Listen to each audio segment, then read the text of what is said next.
Friends, आज हम लाए हैं आपके लिए नया episode. Lucky new city bank से अपना सुप्रीम कार्ड लेकर निकल रहा था।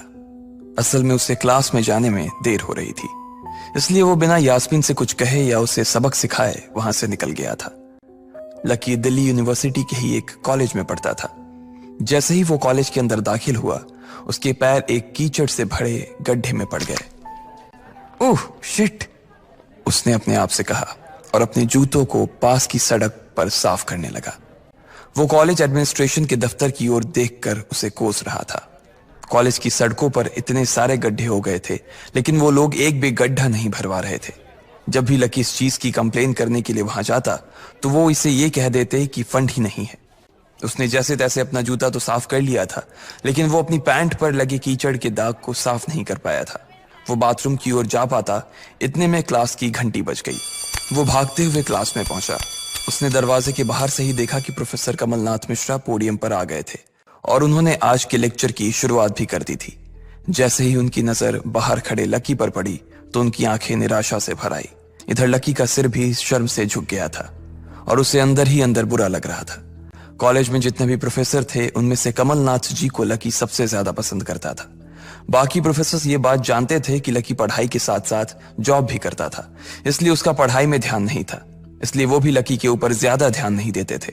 कुछ लोग तो पूरी क्लास के सामने उसका मजाक भी उड़ाते थे, लेकिन सिर्फ कमलनाथ जी ही ऐसे प्रोफेसर थे जो उसके साथ बराबरी का व्यवहार करते थे। लकी बिना कुछ कहे वैसे ही अपना सिर नीचे झुकाए क्लास में दाखिल हो गया। जैसे ही उसके पैर क्लास में पड़े, सभी लोग उसकी ओर देखने लगे। अबे ये फटीचर कब से लेट आने लगा? सूरज पश्चिम से उग सकता है, लेकिन ये कभी लेट नहीं हो सकता। आज क्या हो गया ऐसे? एक लड़के ने लकी को चढ़ाते हुए कहा। अबे यार, इसकी पैंट तो देख, कितनी गंदी है। भाई क्लास में लड़कियां भी होती हैं, कम से कम कपड़े तो ढंग से पहन के आ यार। दूसरे लड़के ने कहा और उसकी ये बात सुनकर उसके पास बैठी लड़की हंस दी और बोली, अरे कहां से पहन कर आता? कपड़े के लिए तो पैसे हैं नहीं इसके पास, एक ये कपड़ा है इसके पास, बहुत है इसके लिए। क्लास में बैठे सभी लोगों ने लकी के ऊपर फफ्तियां कसनी शुरू कर दी थी। हर कोई उसके ऊपर कुछ न कुछ कहे जा रहा था। ऐसा नहीं था कि लकी ये सब आज ही सुन रहा था। इस तरह की फफ्तियों का सामना वो रोज करता था। रोज उसे ऐसी बातें सुनकर बुरा भी लगता था, और आज भी उसने अपना सिर नीचे तो झुका लिया था, लेकिन आज उसके चेहरे पर एक मुस्कान थी। इन लोगों को पता नहीं था कि यह अनलकी आज कितना लकी होकर आ रहा है। जैसे ही क्लास में बैठे बच्चों का शोर बढ़ने लगा, उधर से कमलनाथ जी ने चिल्लाते हुए कहा, आपस में बात करना बंद करो। अगर तुम लोग इस तरह बात करते रहोगे तो मैं आगे नहीं पढ़ाऊंगा। सभी लोग शांत होकर उनकी बात सुनने लग गए। तब तक लकी भी अपनी कुर्सी पर जाकर बैठ गया था। कमलनाथ जी ने फिर से पढ़ाना शुरू किया और पढ़ाते पढ़ाते ना जाने क्यों उनकी नजर बार बार लकी की ओर जा रही थी। लकी को समझ नहीं आ रहा था कि कमलनाथ जी ऐसा जानबूझकर कर रहे थे। उनकी आंखों को देखकर ऐसा लग रहा था कि उनमें लकी के लिए ढेर सारा गुस्सा भरा हुआ था। उसे ऐसा लग रहा था कि शायद वो अपने प्रोफेसर की उम्मीदों पर खरा नहीं उतर रहा था। थोड़ी ही देर में कमलनाथ जी की क्लास खत्म हो गई। बच्चों, आज की क्लास यही खत्म होती है।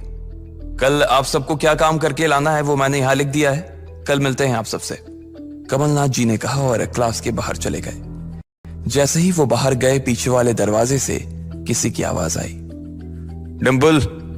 जैसे ही वो आवाज सबके कानों में पड़ी, सब लोग क्लास के पीछे वाले दरवाजे की ओर देखने लगे।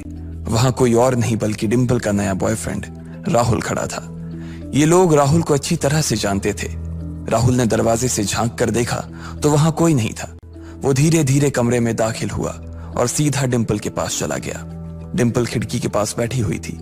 जैसे ही राहुल उसके पास पहुंचा, डिंपल ने अपने हाथ उसकी गर्दन में किसी हार की तरह डाल दिए और उसकी बाहों में झूम उठी। उधर राहुल ने भी डिंपल को सबके सामने चूम लिया था। यह नजारा देखते ही सबकी नजरें लकी के ऊपर जा टिकी। सबको अभी तक तो यही पता था कि डिंपल लकी की गर्लफ्रेंड है। किसी को इस बात की खबर नहीं थी कि उन दोनों का ब्रेकअप हो गया था। डिंपल को राहुल की बाहों में देखकर लकी के तन बदन में आग तो लग गई थी, लेकिन फिर भी वो शांत होकर वहीं बैठा हुआ था और उसने अपने गुस्से पर काबू कर लिया था।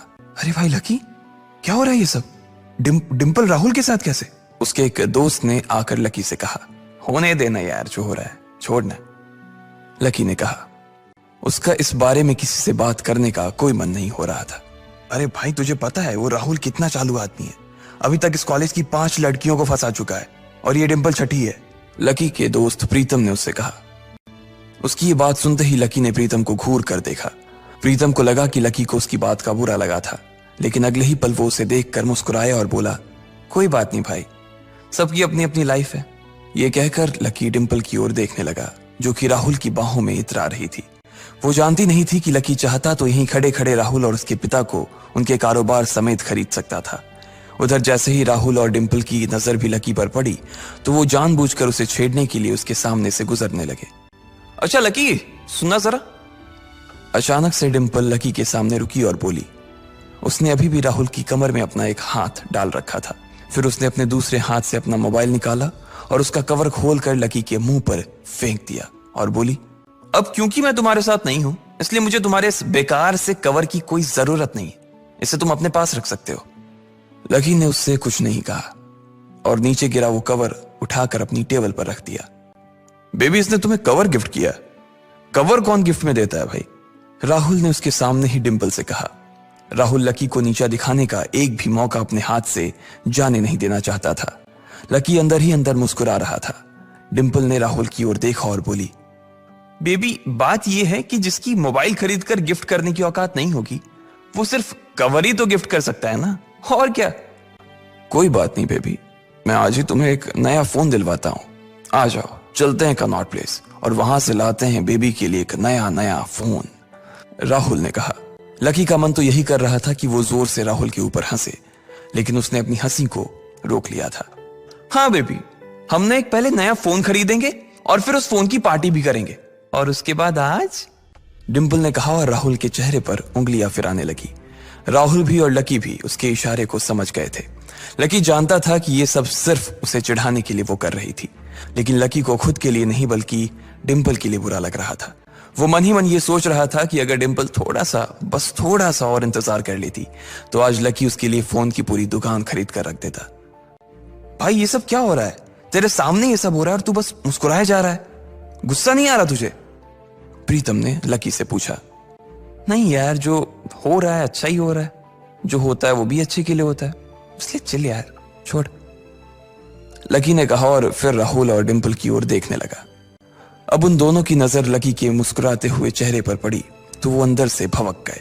दोनों की दोनों ही ये सब सिर्फ और सिर्फ लकी को जलाने के लिए कर रहे थे, लेकिन वो तो ऐसे बैठा था जैसे उसका और डिंपल का कोई रिश्ता ही नहीं था। जब अपनी इस बातों का लकी के ऊपर कोई असर होता नहीं दिखा तो डिंपल राहुल से बोली, बेबी चलो यहां से। बेबी नहीं बेबी, हबी। आज से तुम मुझे हबी बोलोगी और मैं तुम्हें बोलूंगा मेरी प्यारी वाइफी, राहुल ने कहा और लकी के सामने ही डिंपल को चूम लिया। ये देखते ही लकी थोड़ा सा जल भून तो गया और उसका जवाब भी वो राहुल को देना चाहता था, इसलिए उसने कहा, डिंपल ये सब क्यों कर रही हो तुम? क्या दिखाना चाहती हो इससे? लकी को डिंपल का ऐसा रूप देखकर उसी के लिए बुरा लग रहा था। राहुल की किसी बात का तो लकी के ऊपर कोई असर ही नहीं हुआ, लेकिन लकी की इस बात का राहुल को जरूर बुरा लग गया था। उसने गुस्से से अपनी नाक फुलाते हुए कहा, ओए फटीचर, ज्यादा बकवास करने की जरूरत नहीं है। आज के बाद अगर तूने मेरी डिंपल के बारे में कुछ कहा या उसकी तरफ आंख उठाकर भी देखा ना तो मैं राजपथ पर तेरी परेड करवा दूंगा। रहने दे भाई, उसकी जरूरत नहीं पड़ेगी। मैं खराब चीज ना तो देखता हूं और ना ही उसके बारे में बात करता हूं, लकी ने कहा और फिर से प्रीतम की ओर देखकर हंसने लगा। जिस तरह से लकी आज राहुल के मुंह पर जवाब फेंक कर मार रहा था, प्रीतम को तो विश्वास ही नहीं हो रहा था कि ये वही लकी है जो उसका दोस्त हुआ करता था। उधर राहुल उसका जवाब सुनकर गुस्से से लबरेज हो रहा था। वो लकी को सबक सिखाने के लिए अपना घूंसा तान कर उसकी दिशा में बढ़ा ही रहा था कि इतना ही में पीछे से एक लड़की की आवाज आई, डिंपल। सब लोगों ने फिर से उस आवाज की ओर देखा। वहां पर एक थोड़े छोटे कद की लड़की खड़ी थी और वो गुस्से से डिंपल की ओर देख रही थी। उसकी आंखों पर चश्मा लगा था और उसके बाल खुले हुए थे। अब तू हद से आगे बढ़ती जा रही है डिंपल। लकी जैसे लड़के को छोड़कर तू इस एक नंबर के लफंगे लड़के के साथ पड़ी है। तुझे तो कॉलेज के किसी गड्ढे में जाकर डूब मरना चाहिए। साक्षी, क्या कह रही है तू? जुबान संभाल अपनी, डिंपल ने कहा। राहुल के बारे में बुराई नहीं बल्कि लकी के बारे में अच्छी बातें सुनकर डिंपल का मन खराब हो गया था। जब डिंपल लकी के साथ थी तो उसकी साक्षी से भी अच्छी दोस्ती थी। साक्षी एक बहुत ही सुलझी हुई लड़की थी। जब भी डिंपल और लकी के बीच किसी बात को लेकर झगड़ा होता तो डिंपल उसे सुलझाने के लिए अक्सर साक्षी की ही मदद लेती थी। मैं जो कह रही हूं ना सही कह रही हूं। तुझे सीरियसली शर्म आनी चाहिए डिंपल। मैंने कभी नहीं सोचा था कि तू ऐसी लड़की निकलेगी। लकी जैसा बंदा ना तुझे कहीं नहीं मिलेगा, साक्षी ने कहा और एक कदम आगे आ गई।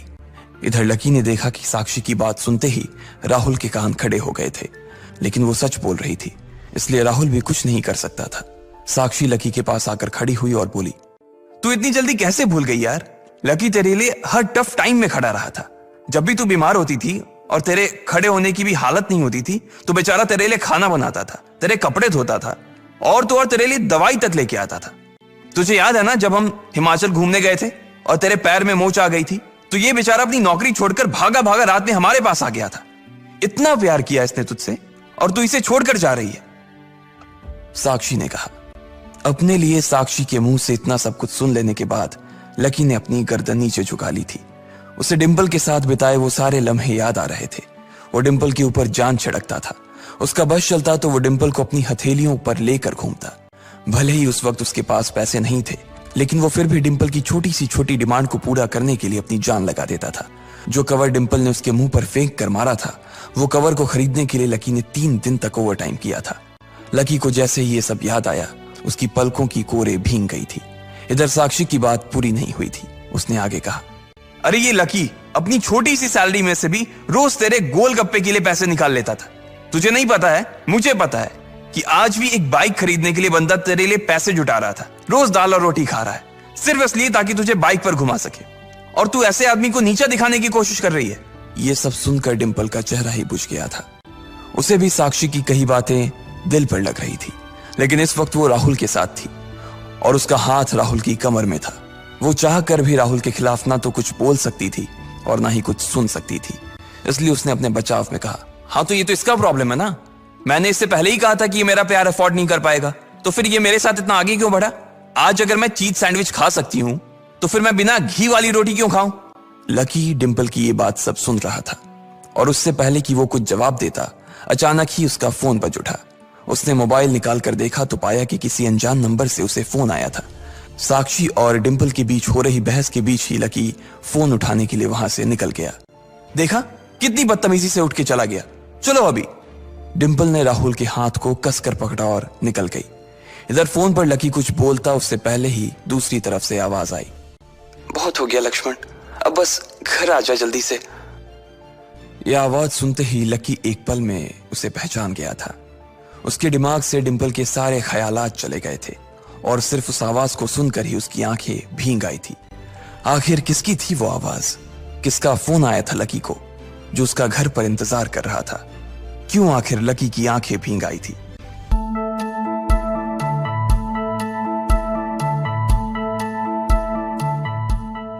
वीडियो देखने के लिए धन्यवाद। चैनल को सब्सक्राइब व लाइक करें।